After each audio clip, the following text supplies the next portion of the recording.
Oh, I wish this thing could Christine itself.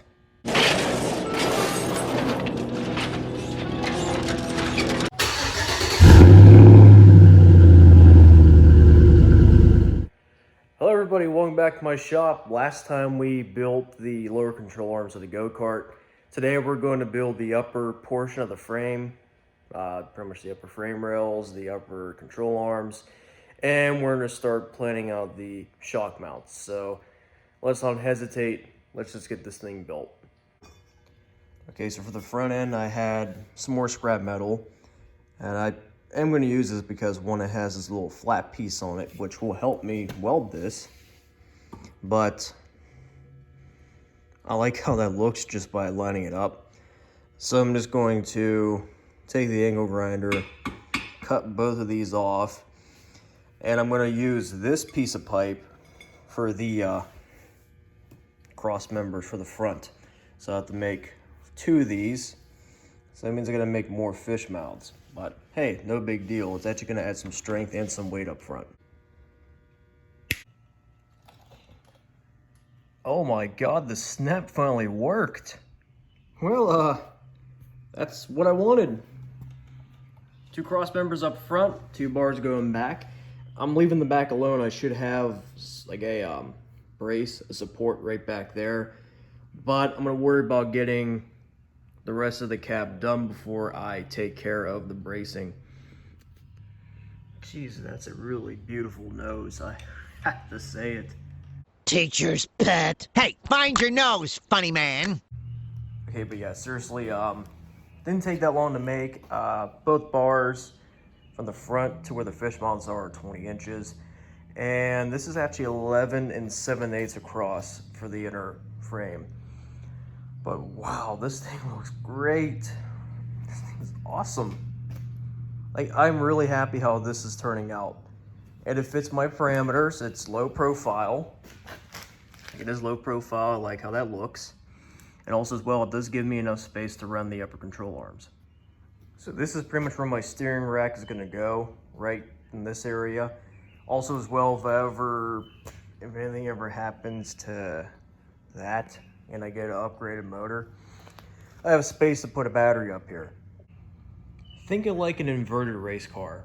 Race cars, the engine's up front, battery goes in the back. In this case, engine's in the back, battery goes up front.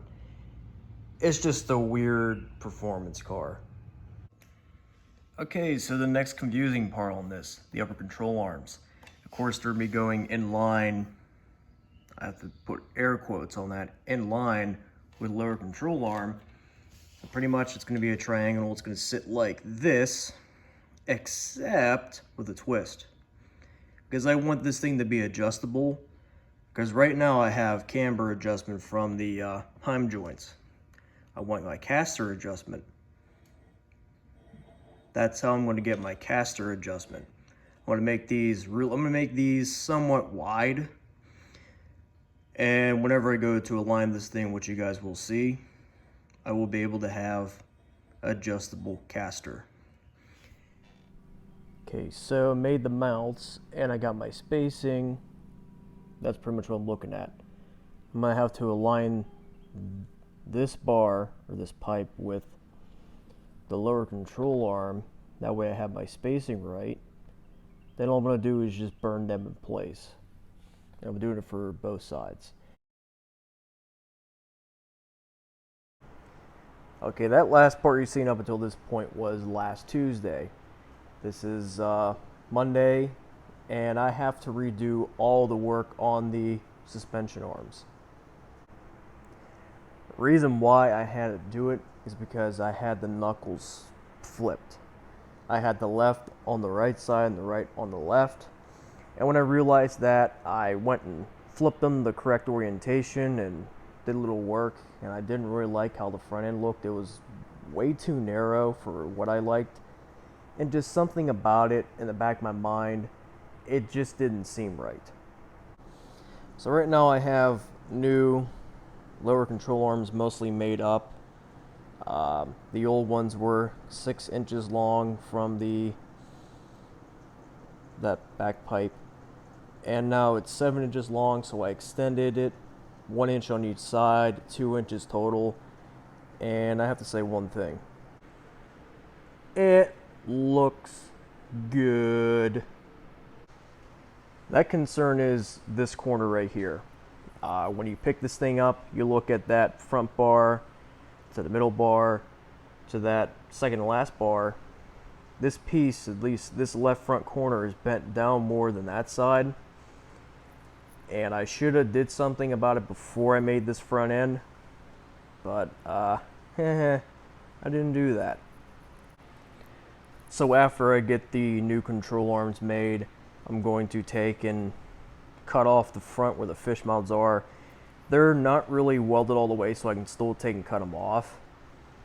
And you're going to see our special tool we're going to use to help tweak this thing straight, because there's no way I'm cutting a relief somewhere in here and bending the frame up and zipping it. I'm not doing that. I got to make this thing strong, so I want to have one continuous piece for the whole frame. The front end is an exception because in a crash, I kind of want this to break. That's how I want it designed. So let me finish up making the upper control arms. Finish both of them up, then we'll take and we'll work the back, or no, the front. Excuse me. We'll work the front. After some time, finally got the uppers somewhat done. So it definitely looks a lot better. The wheels definitely travel a lot better. So everybody, pay attention to what you're doing. Don't do things twice.